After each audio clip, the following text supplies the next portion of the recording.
It's ding ding, two men in a ring. We put pride in your stride and a quiver in your liver. You want 'em, we've got 'em, coming to you. Loud and proud, he's the biggest, he's the baddest. It's Mr. Gavin Davis on the Gavin Davis Podcast Show. Good evening, everyone, and welcome to the Gavin Davis Podcast with me and my co-host, my good friend Dave Bruff. So tonight's guest, it's another classic, out of this world.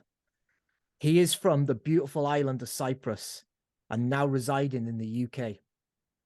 He is a Muay Thai world champion 3 times, a 4-time national champion, a European champion. He's had over 54 professional fights. He has trained all over the world with some of the biggest gyms.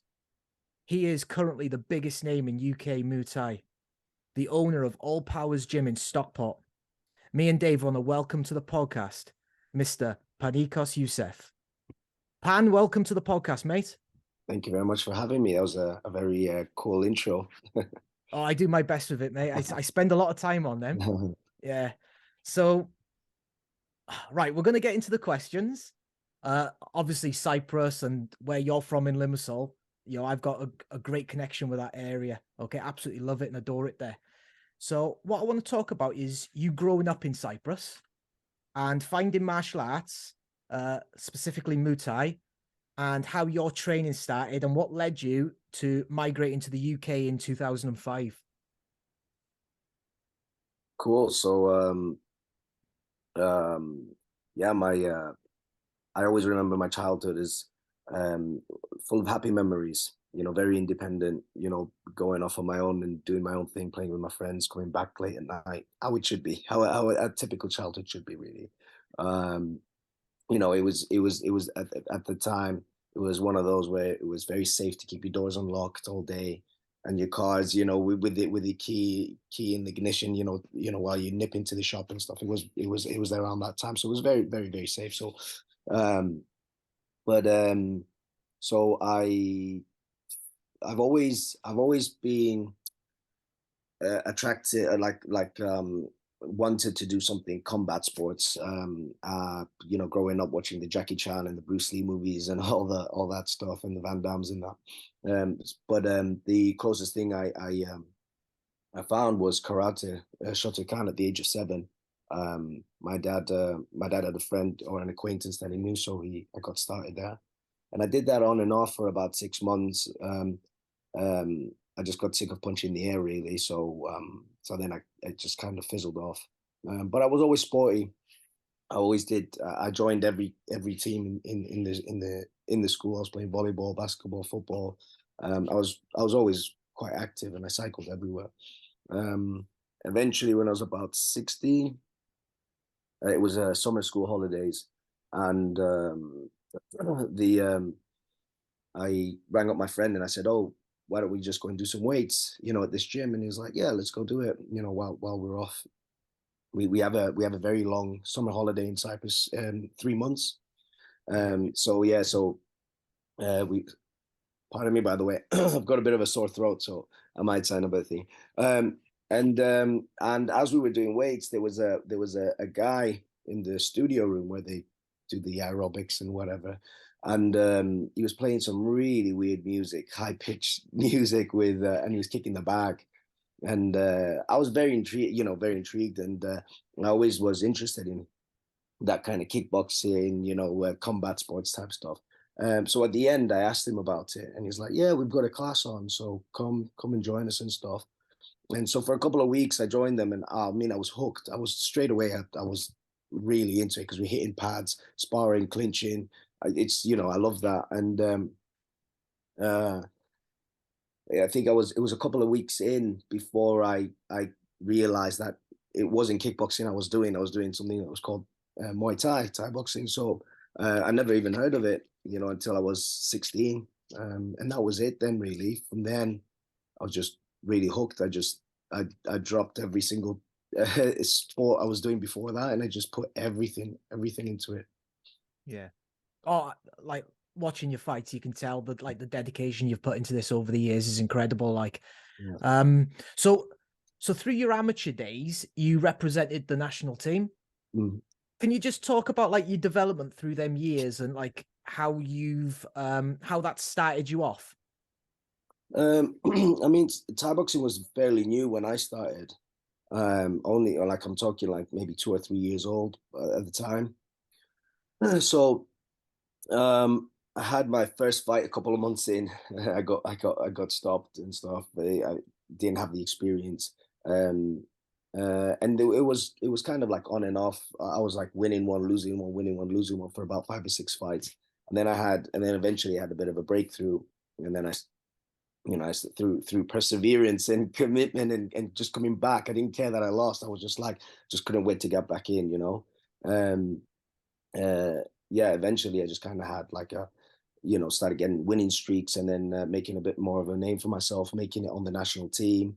Um, where fighting on the national championships and then making it on the team almost every year. And I was national champion for about, I think it was 3 years, 2003 to 2005. 2005 being when I moved to the UK. Yeah. Yeah. So what led you to move into the UK, mate? Was that to better your Muay Thai? Well, I got sick of the sunny weather, so I thought I'd come over to the UK. All right, okay. I'm only joking, mate. Yeah, I met my wife through Thai boxing, Right. and so we were kind of she's from uh, Stockport, where I live now, Okay. and so I met her here when I came over to train with Master Sken for a couple of weeks, and then she came over to Cyprus. Then I came over here. So yeah, she came again the second time, and then I came over for, I think I was only meant to come for maybe 2 or 3 months. See her for the summer and then go back home. And I just ended up staying. Fell in Right. love, and that was it. All right. So Okay. it was love, not Thai boxing, that made me move. Yeah, yeah. Well, let's say the love for both. Yeah, yeah, Yeah. Okay, what I'm going to do, I'm going to bring Dave in. Dave's got some questions for you, mate. cool, man. Hey, Pan. I'm just looking at, when in your bio, you've had 54 pro fights, 4 pro MMA fights, and a large number of amateur fights as well. So there's a huge amount of fighting experience there. And I'm wondering if you could maybe just tell us a few of the highlights in terms of opponents, titles, knockouts. What moments stand out for you over your career? I suppose I mean, yeah, I have had a lot of fights, and the records that I've given you are just an estimate, because to me, I just want to fight, so I don't really keep record of all the fights. The fights that stick out to me the most are the ones that have had a significant change or have made me have to change my approach to my training. So the losses mainly, fights where I've had really bad losses. So the let's have a think. So like with one fight that I always come back to, or always think of, that made me make the biggest change was I had a winning streak, I think about 10 or 12 fights here in the UK when I was here early on, and then I fought a guy called Greg Wotton, and we fought for at 61.5 key, and obviously, me being young and having a win streak, we both had a few fight win streaks. I was full of ego, and I was getting in there confident, and he pretty much threw me around like a rag doll. And so yeah, it was very devastating for me for a couple of weeks. But then it made me think, right, well, he beat me in the clinch, so that's what I'm going to do. And for about a year, I hadn't fought. All I did was I changed gyms. I trained at Super Pitch in Northampton, so I was traveling like 2.5 hours just to go and train, and I was doing that like 3 times a week, sometimes 4. And so I was just focusing just on clinch, and then after that, the majority of my fight, I had a 23 win streak after that, and the majority of my wins were by way of clinch. So I'm known to be a counter fighter, more technical, but I really love clinch because I like to wear people down, especially aggressive fighters. I read in your bio, Pan, as well, you said that your titles didn't mean as much to you as some of the other fights you've had, given the caliber of opponent. Yeah. I mean, yeah, there's a lot of a lot of promoters coming, springing up everywhere.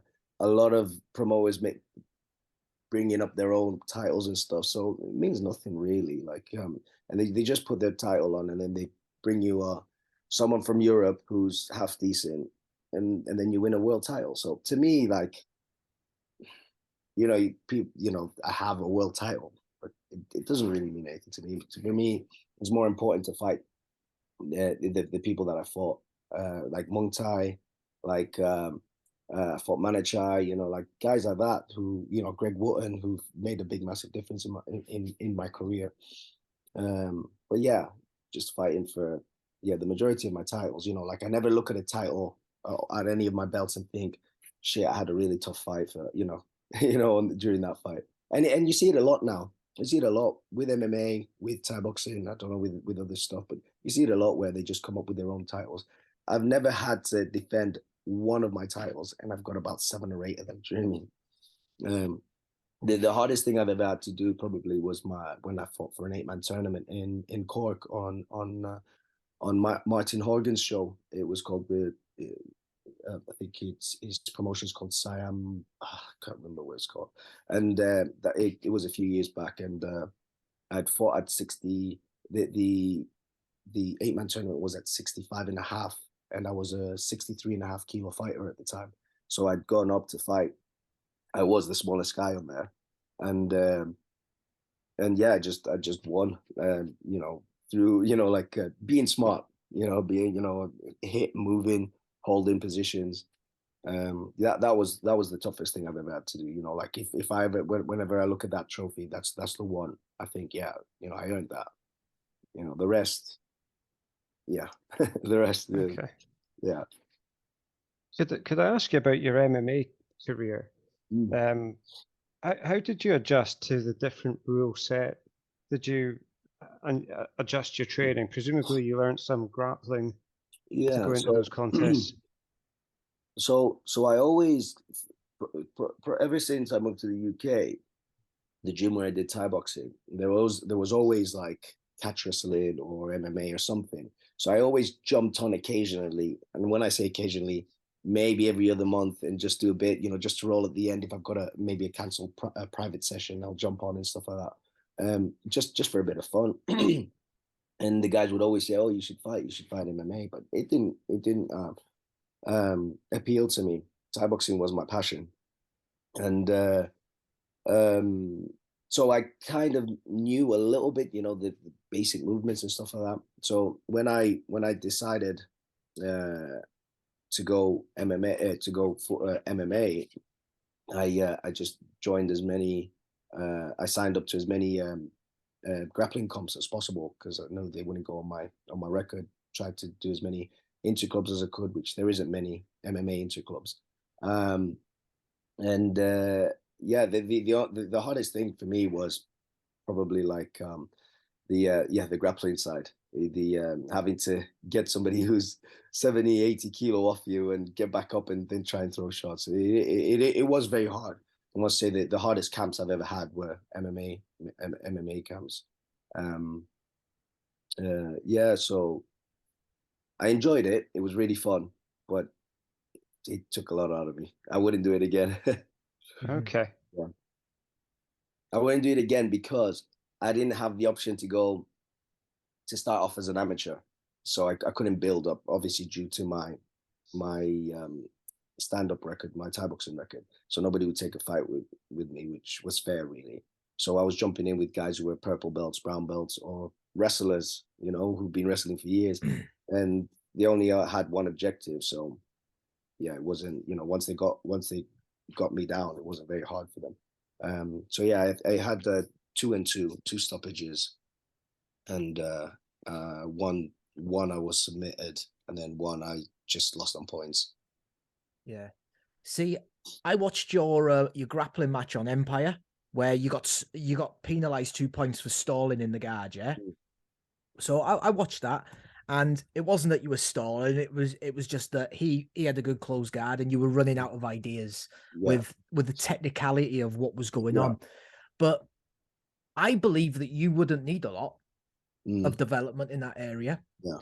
I was watching it and I was thinking, do you know something? If you got with like, a good black belt and they spent a bit of time on the groundwork with you, developing that over like a 2-year period, do you know what I mean? Then Yeah. legitimately with your stand-up skills, I personally believe that you would be flying in MMA. No. You know what I mean? Yeah. I look back, I look at some of the guys now who still compete from when I was training with them, alongside them at the time, and they've gone a long way, and I just thought, shit, maybe if I kept at it, I'd be somewhere, maybe Bellator or something, but Oh, you know definitely. what, the thing is, for me, someone asked me, if you could go back, would you change and go to MMA? And I was thinking about it. I was like, I don't think so, man. If I was doing it for the money, I'd be doing something completely different. But Yeah. boxing is my passion, man. So I went MMA, and then when I went for the MMA tryouts for one championship, and there was like something like 30 contestants, and I went from all the ones to go to all over Asia. I went to the one in Japan. I didn't think it through, and I went in with this champion judoka or whatever, and anyway, they were impressed with my stand up, and they had to pick up 5 guys, and out of the 5th guy was between me and this other guy, and they picked the other guy because of his overall game was better, whereas my stand up, my groundwork was lacking. And they said to me, Forrest Griffin, I think it was, he Yeah. was the one who runs it. Yeah, he was saying that you don't have to come and do the tryouts again. Do some comps, show me some improvements, send me some videos, and if I see improvement, we'll sign you on, without having to go through the tryouts again. And I said, yeah, cool. Anyway, then a couple of months later, or was it maybe a month, One Championship contacted me to just because they were doing the super series, the Thai boxing and the kickboxing. And I was like, yeah, hell yeah, man. They're paying me to do what I really love, then damn yeah, I'll go there. So Yeah. I went back to that. And yeah, no, I don't have regrets. Like, yeah, if I was doing it for the money, maybe, but Yeah. I'd not. I really love Thai boxing. That's my thing. Yeah. What weight are you walking around at, Pan? Now, Yeah, well, when you were, oh, right. when you're competing properly. About 70, 69, 70 when I was fighting, when I was fighting 61 and a half. So pre MMA, I was fighting at 61 and a half. No, even for MMA, sorry, I was doing 61 and a half. Then when I went to one championship, sorry, they do the hydration test, don't they? So it's like Yeah. 60. 10% in it. So I think it's like 65 point, I can't remember what it was, 66 or 65.9 or 8 or something like that. Anyway, but Yeah. you have to be fully hydrated. So I was fighting at that weight. Anyway, since then, when my contract ran out, I just came up in weight, 63 and a half to 60, between 63 and a half to 65. Yeah. So, yeah. Because I started at 61 at bantamweight, and then I dropped down to flyweight. But legitimately, like, if I was getting matched up against you, I would be putting all my eggs in one basket with the grappling. Do you know what I mean? Like, Yeah. like literally, like I said, if you got, some good takedown defense, some more grappling under your belt, literally every other day, build it up to a good blue purple belt level. There's not many people in the world that are going to stand with you, mate, at 61 kilo. Yeah. But anything else, Dave? No, back to you, Gav. So yeah, Pan, I watched a lot of your fights online. Let's talk about the fight with Muay Thai.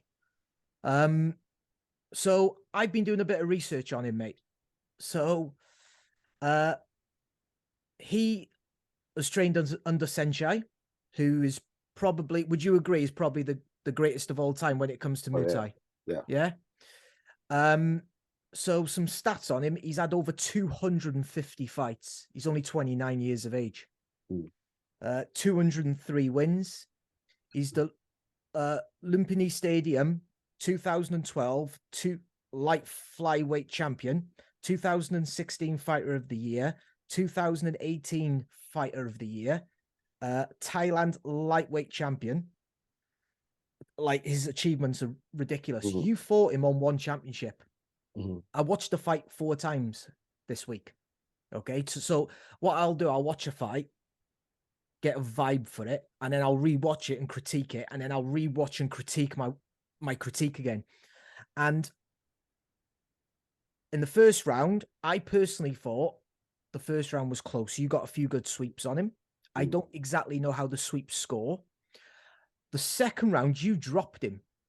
You caught him in the second round. He ended up winning via a decision, okay? Reflecting back on that fight, what are your thoughts on that fight? Because, as I say, I thought it was fairly close. Yeah. And by the way, can we swear on this, just in case? No. Okay. I tell you what, because I like you're in your Cypriot, you can swear, Yeah, mate. Go on. because we talk very passionately, you know this. Yeah. Yeah, I thought the first 8 count was a bit of a bullshit count, really. But what can you say? But then it. Is that when you went against the cage? Yeah, when you caught him. Yeah, I thought that as well. And then so then if that was the case, why didn't they count him in the second? So yeah.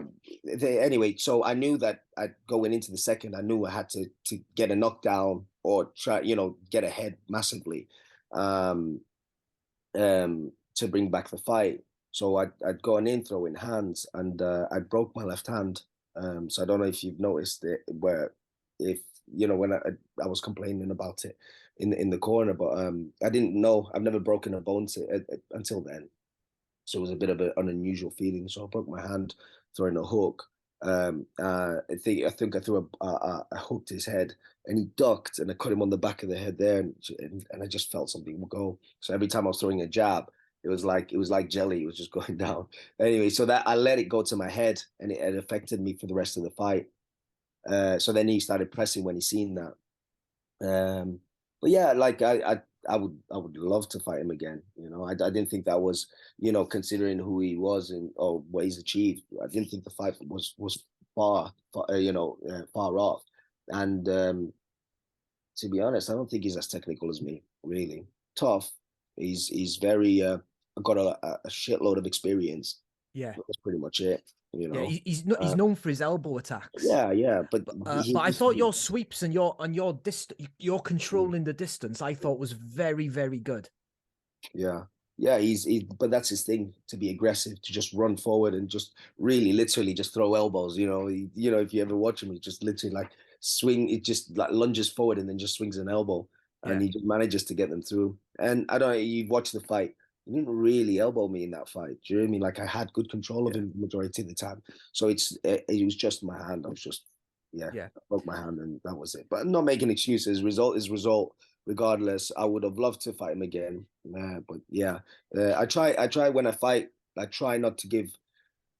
Obviously, I knew that his background and who he was and stuff like that. But I try not to give him the respect from the beginning, because if I build him up to be something, and I'm going to jump in there with him, then I've already lost half the battle. So I just try and go in there like he's like a new body coming into the gym that you've never seen before. You know what I mean? You spot them very differently as to, instead of someone who who's got a, big record behind them. Yeah. Yeah. Just on that point, how do the sweeps score, mate? Yeah, they're pretty big score. Like later on in the rounds, they're one championship score a bit different. They score from the first round. But yeah, no, I would, if I hadn't got that 8 count, I would have easily won that round 10-9. But they don't really count it like as points. There are things. It's a very, very hard thing to explain. It's overall on like dominance, how you look, the techniques that you use, and then the effectiveness of your shots. So if I kick him and he doesn't move, but then he kicks me and I stumble over just a tiny bit, he's just won that kind of exchange. But yeah, it's sweeps are a good score, but it's not. They're nothing. The fight can be brought back after a couple of sweeps. They're not. It's nothing major. Yeah. Well, one last thing before I pass you back over to Dave. Fighting with that rule set, you're fighting with MMA gloves on there. Yeah. Does that change things for you? Massively. Yeah. So just explain to the audience how that changes things for you, because I've been hit with MMA gloves, clean strikes, and the difference between your boxing gloves and obviously sparring gloves in the gym is massive. Like. Yeah. So I'm a counter fighter, So more technical. I'll stay on the outside. I'll pick my shots. So I'm not very, so one championship do prefer more aggressive fighters because it's better for television, etc., etc. But yeah, I found it very difficult for that reason, because when I was fighting with 8-ounce gloves and I got punched or jabbed, it was okay. It wasn't too bad. I can take a full punch, but taking a punch with those MMA gloves, man, even a jab is you getting white flashes. I had 4 fights in one championship. I broke my hand, cracked a rib, and fractured an eye socket. Do you know what I mean? I've never been injured that badly I've never broke a bone before then, but yeah, those MMA gloves, man, it's hard. Yeah. It changes your whole outlook on the fight, because defensively as well, you haven't got as much to protect yourself with. Mm. And then when you throw in, as I say, if you don't land clean, you're hurting your hands, like, you know what I mean? You're seeing average Westerners now beating top stadium ties now, with boxing, because all of a sudden you've gone from 8s to MMA gloves, and you're getting a punch swung at you, you're out. It is a massive game changer for sure. Yeah, and no shin pads as well. Yeah. And the thing is, you can see how Thai boxing has evolved over the years.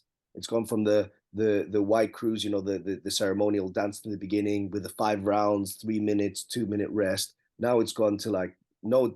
Then eventually they took out the ceremonial dance out. Then they lessened the rounds now, and minute rest, three rounds. Now they're sticking MMA gloves in there. Do you know what I mean? It's evolved so much. Like, why is that? I think just for the publicity, because Thai boxing is such a hardcore, gruesome sport, but it's not very popular. You know what I mean?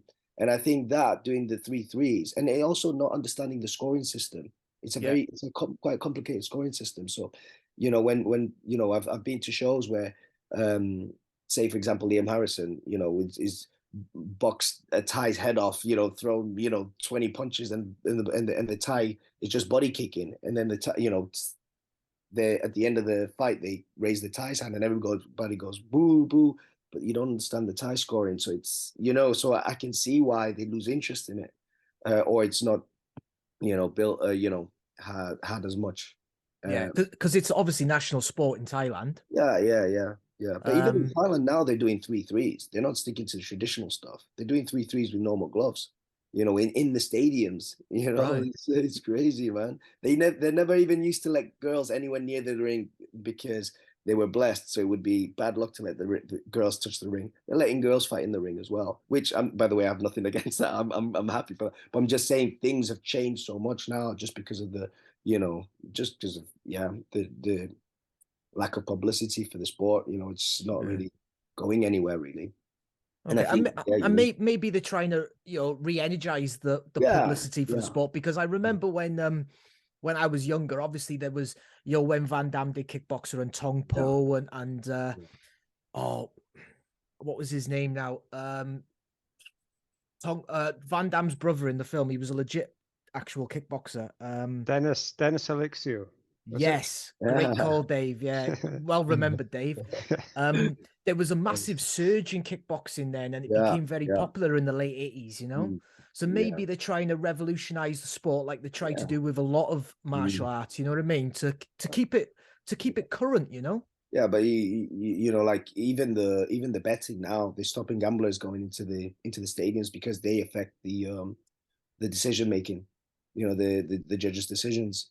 So yeah, even that, do you know what I mean? Like the amount of times I've gone into a fight in a stadium and thought, wow, he clearly won, and they give it to the other way. It's whatever the gamblers won. It's all right. It's yeah. So, but yeah, they massively influence the decisions. But yeah, like if you see now, like with say one championship, they've done a lot for Thai boxing.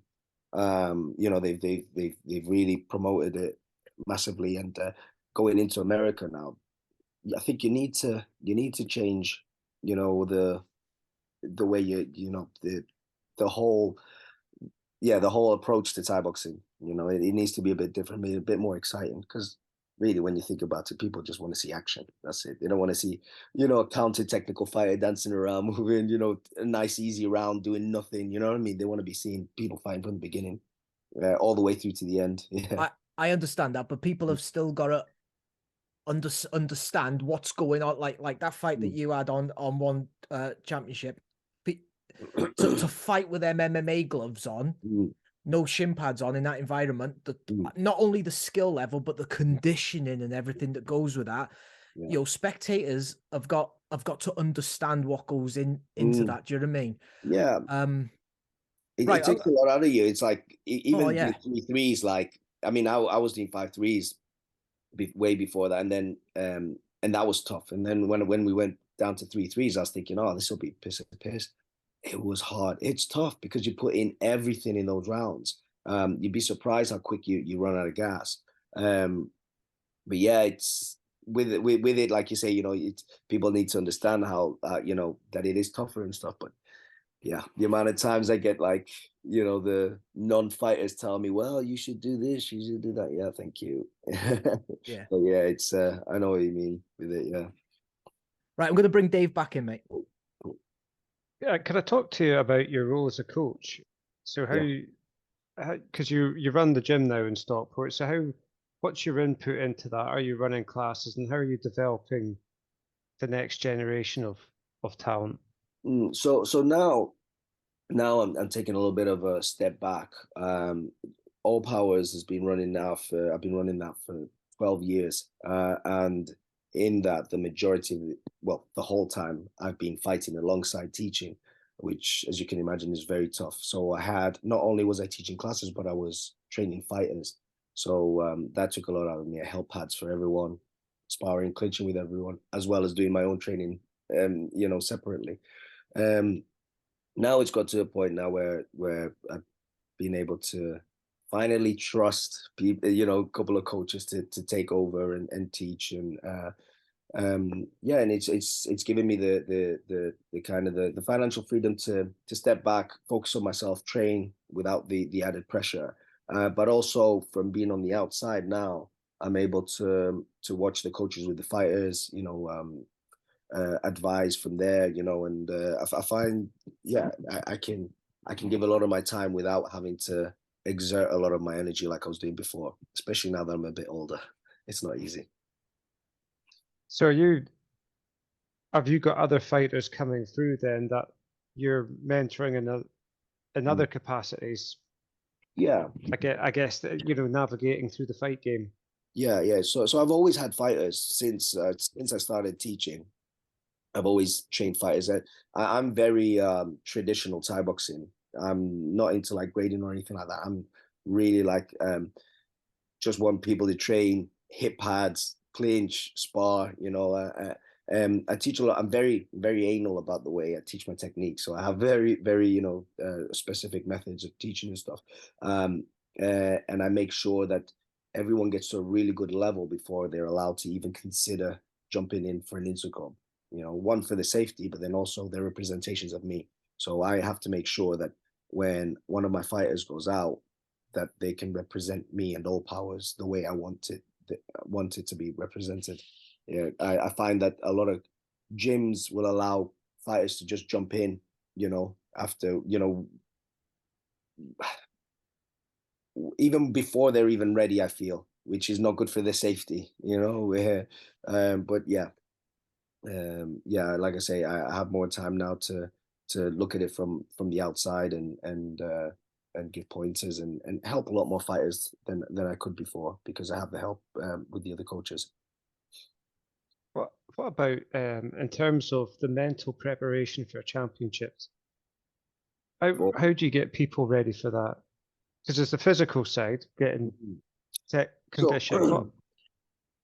So one of the this is a conversation that I've had with the fighters in the past, where I was trying to explain to them that when you come to the gym, my job is to physically, mentally, and emotionally pressure test you, like really put you through hell, to the point where you want to cry, you want to be angry, you're frustrated, you're mentally tired because you've been working a 6 hour, 8 hour shift or whatever. You come straight to the gym, you're knackered, whatever, but if you can still stay composed, if you can still train under all those circumstances, still train when you're tired, still train when you're emotionally challenged and everything, and still keep your shit together, that's my job done. So when you get in there, you can face any adversity. I always say to my fighters, when you get in the ring, if you start getting angry or you start crying or whatever, your eyes well up, whatever happens, or you get hurt and you start showing that pain, you can't focus anymore on the one that job, that task in hand. Sorry, can't focus on that task in hand. So it's very difficult for me to give you advice and you listen to it, and it's very difficult for you to focus and do that job. So that's the idea. So when we're in the gym, I'll get them to a point where they're physically can't even stand up anymore, or they're winded and they have to get up and they have to still, keep the technique crisp and everything, and that's how I try and prepare them, because I think going through everything in the gym, experiencing everything that you would experience in a fight in the gym first before you go in there, I think is so important. And the amount of times I wish I'd been winded before I had gone in the ring, because I've never experienced that before I went in. And so it was a very unusual pain. So it was everything to me. It was like, and I couldn't carry on. Whereas now, I get winded 90% of the time, but I keep that poker face because it's just a normal feeling to me. It still hurts, but it's nothing, we've got that. I'm still focusing on that, task in hand. Gav, do you have anything that came in on regarding coaching? Regarding coaching, yeah, actually, leg conditioning, Pan. What do you do for leg conditioning and for your students, mate? Is there anything? Because I've gone in gyms and I've seen lads with cement in the bottom of bags and they're kicking cement. I've seen lads rolling stuff on the shins. What's your tricks, mate? Man, there's nothing to it. Just kick the bag, kick the pad, spar. When you're in pain, I always, when my fighters come to me and they complain about a bruise on the shin, I get them to kick the bag, and I get them to repetitively kicking the bag. And I always say, when it hurts, kick it even harder. When it hurts, kick even harder, as hard as you can, to the point where it just goes numb. And then the thing is, there will always be pain. You know what I mean? And when you've not trained or you've not had a fight for a few weeks, your bruises will be gone. The pain will be back. It's not. I think you just condition your mind with anything. It's like the first time you get rear naked and you go, you panic. But then when you've done it a few times and you've been there, you've experienced that. Actually, I don't need to panic if I just stay calm and I tuck my chin in. I'll fight. Eventually I'll get out. Same with this. I think it's just a frame of mind. You train people. So yeah, there's no real anything really for that. I've not done it. I've been doing this 23 years. My shins still hurt to this day. I just don't talk about it because it's a normal feeling, so my pain threshold increases. Yeah, that's it. I get winded. I don't say anything because it's just a normal sensation. Like, it hurt my shin, I don't say anything because it's a normal sensation. We clash knees in training, and it makes your leg go dead. And you have a second or two, and then you're like, all right, back on it. There's, it happens. It's a combat sport. It's a full contact thing. So definitely. Last point on that. So when obviously you're doing your conditioning, you're kicking the bag and that. When you spar generally in the class, you got shin pads on, yeah. Before a fight, building up to a fight, do you always put the shin pads on to save your shins for the fight? Because I trained with a lad years ago doing a little bit of Thai. When I was doing my MMA stuff, and he always said to me, save your shins for the fight. Yeah. So if I have students that have got bruised shins, I'll make them train anyway. They have no choice. They'll kick the bag, whatever. But if they've got a fight coming up in they'd say like a couple of weeks out, then yeah, I'll save the shins. I'll opt for softer pads and stuff. You know what I mean? I'll change because you have to manage those injuries. Because yeah, I want them to go in there fresh. I don't want them to be going in there thinking, oh, my shins are sore. You know, I don't want them to block the first kick and it's like, you know, it hurts. You know. So yeah, but yeah, I'm very harsh. I'm very strict. I train them hard, but I also, you know, try and manage their injuries so they don't, you know, they don't go in there, you know, 80% or 70%. You know, I want them going in there 100%. Yeah. As you know, you always have injuries going into a fight. You know, niggles, it's a not very rare thing to think. So it's as a coach. But I always say it to the fighters as well. It's your job to manage your injuries. If you have an injury, then you know if your wrist is hurting, then don't punch with it. You know, don't wait for me to watch you go like this and limping and punching repeatedly before until I tell you to not punch with it. You know, it's just common sense. Yeah. But yeah, Let's discuss some of the places around the world that you've trained and some of the coaches that you've trained under.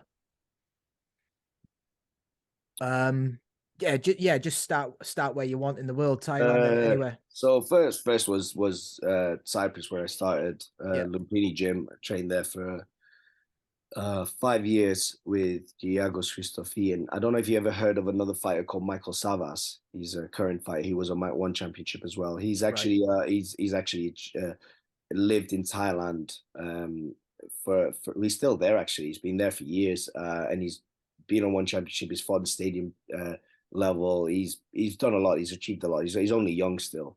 But he was in the same gym as well. So I was kind of like Cyprus champion and all this between 2003 2005, and then he was just as a kid starting. So we didn't overlap. We didn't really train together. So yeah, that was the first gym that I trained at. Very reputable gym, producing a lot of good fighters, considering the level in Cyprus is very low. You know. And then after that, came over to the UK and I trained very briefly with Master Skian. And then I trained with a guy called Paul Tite. He run the gym, the All Powers gym, which at the time was called Stockport Thai Fighters. He had his own restaurant, and then he did a Thai boxing class a few nights a week, just as a hobby, really. So he took me under his wing and he trained me. I fought under him. We had a few fights with him. And then he retired in 2010. And that's when he said to me, take over the gym. And I did. And then I changed the name and I built it up and stuff. When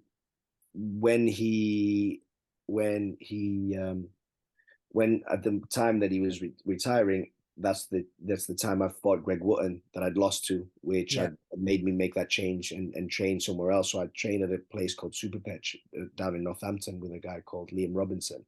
Yeah. That was the best gym I've ever been to, really. There was about 12 or 13 of us, and we were all ranked top four, all ranked top four fighters in the country.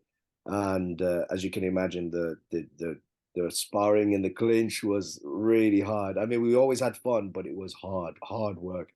And because we were all really, really high level, the training was always, you couldn't come in on a bad day. You know what I mean? If you're coming in on a bad day, you're getting thrown all over, you're getting beaten up. That was the best gym I've ever been to. Then Liam Robinson passed. I think it was 2018, and then I've just kind of been a little bit in limbo with finding a gym, so I've not been able to settle at a place.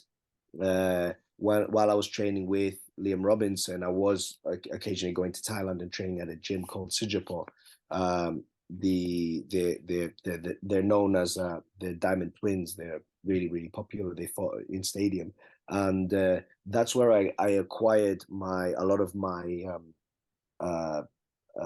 technical counter fighting, from these guys, because I trained a lot with them.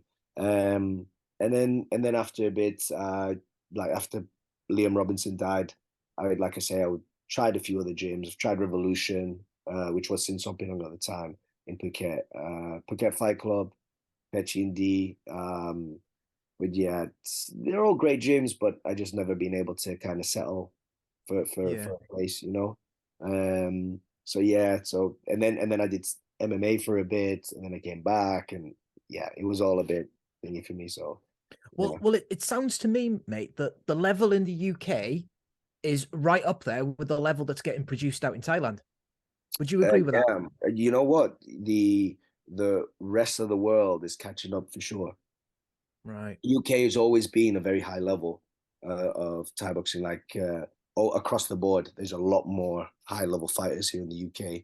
I think because there's a lot of the new generation that's coming up. The coaches like myself have been to Thailand. We've done it all now, so we're producing all these fighters at a much higher level. Like I train guys now who like a year in, who I think, man, 5 years into my training, they would still be beating me up. Do you know what I mean? The way they train, but yeah, so then yeah, the level is really high here, especially even the juniors. You see some of the kids here, man, they're savage. Yeah, really like technical, Mm. really good kids, you know. Mate, Uh, I think it's the same in jiu-jitsu as well in the yeah, BJJ, mate. I see some of these yeah, young lads yeah, and girls coming through now, and like it is absolutely frightening in a yeah, good way. And yeah. I just think it's a very exciting time in martial arts, Mhm. mate. Yeah, I was about to say, UK combat sports is very high. There's a lot of competition, yeah, it's good to see. It's great to see that. Um, and yeah, like back at home, I see a lot of like fighters, in Cyprus and stuff, and it's coming up, but they still got a long way because I don't think there is enough people interested in it for it to be as high of a level, really. Okay. Yeah, yeah. Right, we're gonna start bringing the podcast to a close. Dave, is there anything question wise that you want to just go touch on with Pan? No, I think we've covered everything I had.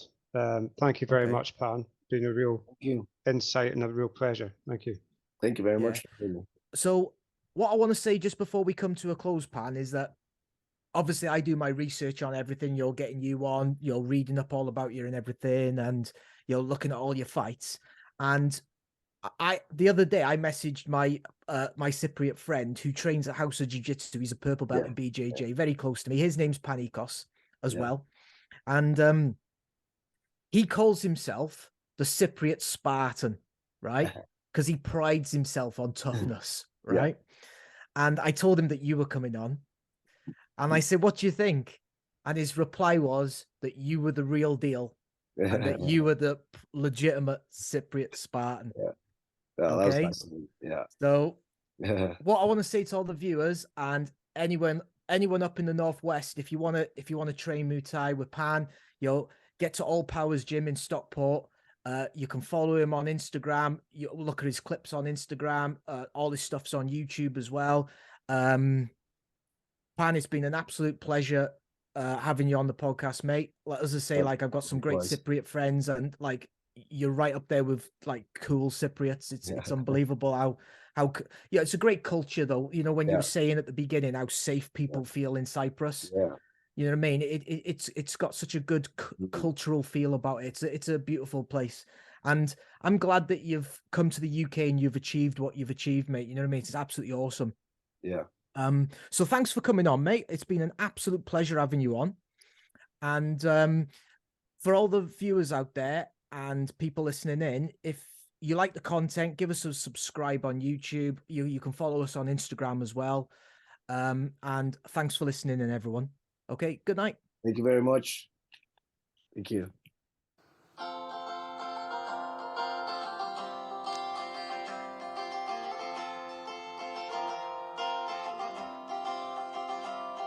There's a brand new podcast on the scene talking all things martial arts. If you've never seen a podcast, it's a brilliant place to start. So like, subscribe or download to the best thing on the net. Yes, he really is that tiny. Please do not adjust your set. You can watch it on your telly. You can listen on the go. Tell all your friends and family. Tell everyone you know. Feel free to leave a comment. Tune in, give us a share. The only host